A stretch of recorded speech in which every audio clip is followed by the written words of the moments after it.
Hey everyone, welcome back. For those of you already deep in AI and ML, today's deep dive is going to be, well, especially interesting, I think.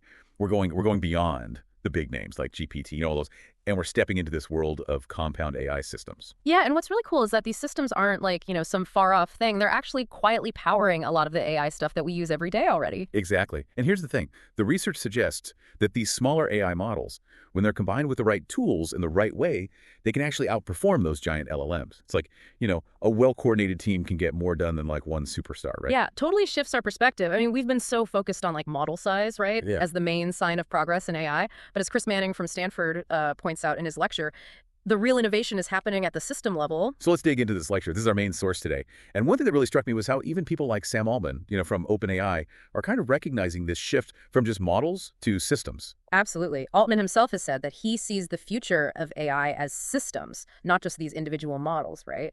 And if you look at what's happening in the real world, especially for companies, smaller models are already the ones that are really being used the most. Yeah, and there's a great example in the lecture that really brings this home.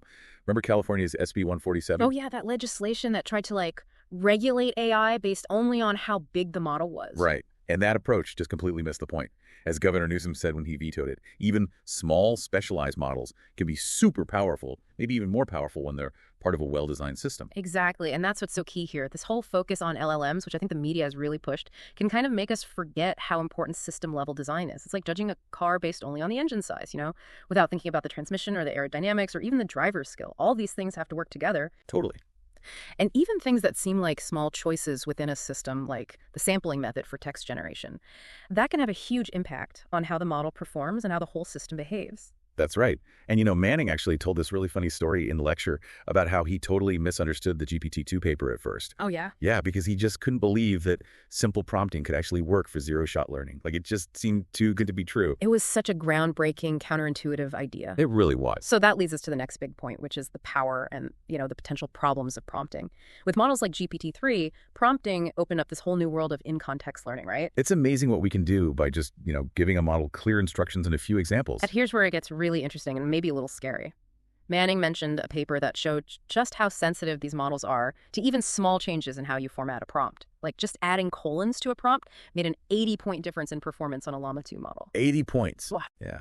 It's almost like we're trying to communicate with some alien creature. Totally. We're still figuring out all the little nuances, the triggers that make these models do what we want. Even those leaked prompts from Apple, the ones they use for their intelligence features, they show how much work goes into making these models behave right. Like it's prompt engineering on steroids. And that's exactly why we need more systematic, reliable ways to develop AI. Just relying on intuition and trial and error with prompts, that's just not going to work in the long run. Right. And this is where the DSP library comes in. This was developed by Manning's team at Stanford. And it's basically a tool that helps us move from just doing prompt engineering to, something more like programming these language models. Yeah, think of it as like a higher level of abstraction, right? You define these complex AI systems using code, and the library takes care of all the nitty-gritty prompt stuff behind the scenes. And the results are pretty impressive. Their paper showed that this approach, where you really focus on the design and optimization of the system, can lead to big gains in performance, especially with the smaller models. And what's cool is that DSP kind of brings together the core ideas from both AI and traditional software engineering. You have data-driven optimization, modular design, all the good stuff you'd want in a robust development framework. So we're not just throwing prompts at a model and crossing our fingers anymore. We're building systems that are more reliable, more adaptable, and ultimately more powerful. Exactly. And that takes us to another frontier, integrating tools to make these systems do even more than just text. Imagine combining them with calculators, databases, even real-time access to the web. Yeah. I mean, that raises a question for you, our listeners. Which would you rather have? A huge LLM that has like a snapshot of the web from a certain point in time, or a smaller model that can actually search the live web to get the most up-to-date information? It's a tricky trade-off.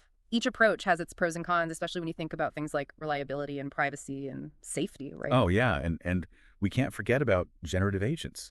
These AI systems that can actually interact with the real world using these tools, it's pretty mind-blowing, but it's also kind of scary, right? Yeah, for sure. It's a double-edged sword. As these AI systems get more autonomous and they have access to more information, we really have to think about the impact they could have, both good and bad. Totally.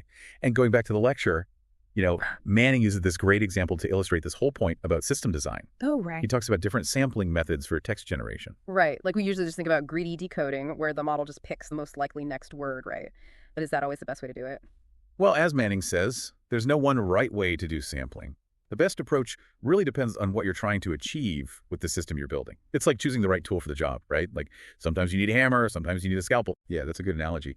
And if you think of an AI system like a Formula One race car, the sampling method is kind of like the transmission. It determines how the engine's power actually gets translated into motion. You can have the most powerful engine in the world, but if you have the wrong transmission, it's not going to get you very far. I like that. It's a good visualization. And just like with a car, the choice of sampling method can really change how the whole AI system performs and how efficient it is. A method like beam search might take more computing power, but it could also lead to more creative and diverse outputs. Yeah. Manning even talks about these even more sophisticated sampling techniques, ones that look at like multiple reasoning paths that the model generates before deciding on the final output. It's almost like the model is brainstorming different approaches before it gives you an answer. It's true. And all of that complexity is hidden from the user. So from the outside, it might look like the model is just spitting out an answer, but on the inside, it's actually exploring all these different possibilities and choosing the best one based on all sorts of complicated criteria. Reminds me of those behind-the-scenes documentaries where you see all the work that goes into making something that seems so effortless. There's so much going on that the audience never even sees. Exactly. And that's one of the challenges we have with these really complex AI systems. It's hard to understand how they get to a certain conclusion, especially when they're using these multi-step reasoning processes. Yeah, and that lack of transparency brings up some big questions about trust and accountability. If we don't really know how these systems are making decisions, how can we be sure that they're reliable and fair? It's a super important issue that we need to address as we keep developing these more and more sophisticated AI systems. We need to find ways to make them more transparent and explainable without sacrificing their performance or their capabilities. And Manning does talk about this in his lecture. He really emphasizes the need for more research into interpretability and explainability. And he also talks about how important it is to develop better tools for visualizing and understanding what's happening inside these systems. And I think tools like the DSP library we were talking about earlier can really help with this, because it lets us define systems in a more structured, modular way. DSP makes it easier to trace the flow of information and see how the different parts interact. Right, it's like having a well-organized blueprint for a complicated machine. It makes it way easier to figure out what's going wrong if something breaks, and to understand how each piece contributes to the overall function. And that level of understanding is crucial if we want to build AI systems that are not only powerful, but also safe, dependable, and, aligned with our values. So we've talked a lot about the technical side of compound AI systems, but I think it's important to step back and think about the bigger picture.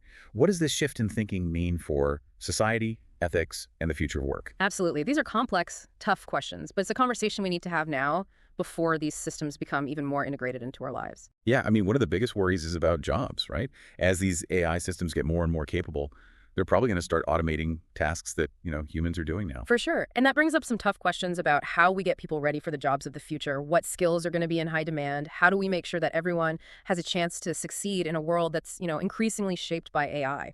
And we've been talking a lot about responsible AI development, but what does that actually look like in practice? How do we guarantee that these systems are being used ethically and that they're not going to have negative effects on society? Well, I think it starts with changing how we think about it. We need to move beyond just the technical stuff and take a broader view, one that includes the ethical, societal, and maybe even philosophical implications of AI. So it's not just about building systems that work right. It's about building systems that actually make things better, that are in line with our values, and that help create a better future for everyone. Exactly. And to do that, we need everyone to work together. We need researchers, developers, policymakers, business leaders, and just regular people all working together to steer the future of AI in the right direction. And Manning really emphasizes that in his lecture. He talks about how important it is to have conversations and collaboration between people from different fields, to make sure that AI is developed and used responsibly and in a way that benefits everyone. Yeah, and he says we need to move beyond just judging AI systems based on how accurate or efficient they are. Right. We need to think about things like fairness, robustness, explainability, making sure they align with human values. It's not enough for a system to just be good at a few specific tasks. It needs to operate responsibly and ethically in the real world. For sure. And that kind of brings us back to the question we asked earlier. What role do you, our listeners, want to play in shaping the future of AI? It's something we should all be thinking about, whether you're a tech person, a business leader, someone who makes policy, or just a concerned citizen. Your voice matters in this conversation. Yeah, we can all do our part by staying informed, having these discussions, speaking up for responsible AI development and supporting groups that are trying to make sure this technology is used for good. As we wrap up this deep dive, I want to leave you with one last thought. AI isn't like some force that's outside of our control. It's a tool. And like any tool, it can be used for good or bad things. It all depends on us. Let's make the right choices. Let's work together to build a future where AI helps us, makes our lives better, and creates a world that's fairer and more just for everyone. Thanks for joining us on this journey. It's been great having you along.